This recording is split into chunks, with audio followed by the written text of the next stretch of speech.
माता कामाख्या की शक्ति, माता कामाख्या की भक्ति, माता कामाख्या की दिव्यता, भव्यता, नव्यता किसी से छिपी नहीं है। हो एक कहानी याद आ गई, माता कामाख्या की एक गाथा याद आ गई, सुनाते हुए चले।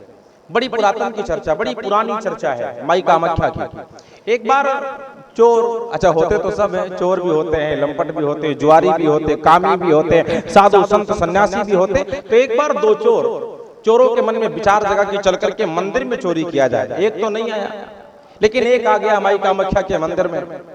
गेट बंद है, सीढ़ियों के रास्ते से चढ़ करके परिक्रमा मार्ग में उतरा। अर्धरात्रि का समय है, रात्रि के 12 बज रहे हैं। चोर के मन में विचार है कि माता कामाख्या के परिक्रमा में लगे हुए घंटे को खोलेंगे और घंटा खोल करके लेकर के जाएंगे, बेचेंगे, कुछ धन मिल जाएगा।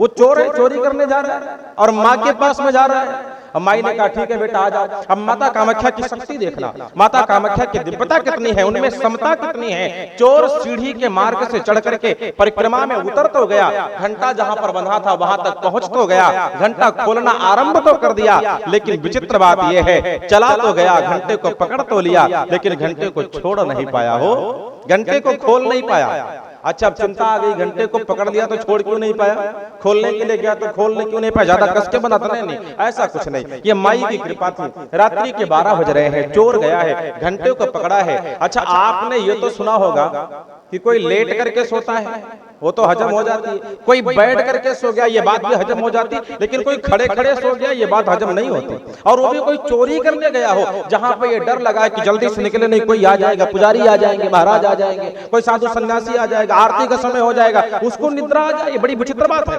अनहोनी होनी हो रही है। वो चोर ने घंटे को पकड़ा, घंटे को पकड़ करके खड़ा रह गया और पूरी रात्रि सोता रहा। घंटे को पकड़ के पूरी रात सोता रहा। सुबह का समय पुजारी जी गए, जाकर के गेट को खोला, भीतर प्रवेश किया तो उनको पहला दृश्य दिखाई क्या पड़ा कि एक चोर घंटे को पकड़ करके सो रहा है। पुजारी जी ने जाकर के जगाया, बोले भैया है भैया, संत हृदय नवनीत समाना, मक्खन के जैसे होता, मारा नहीं जगाया। बोले भैया जरा जग जाओ, सुबह हो गया, आरती का समय। चोर जगा, चोर पकड़ा गया और पूछने के बाद उसने सब कबूला हो कि हम चोर हैं, चोरी करने आए थे, सीढ़ी के रास्ते से परिक्रमा में गए, घंटे को खोलना चाह रहे थे, लेकिन माई कामाख्या ने कुछ ऐसी लीला चली कि हम रात्रि भर सोते रह गए। माई बाप, ये माई कामाख्या की शक्ति है।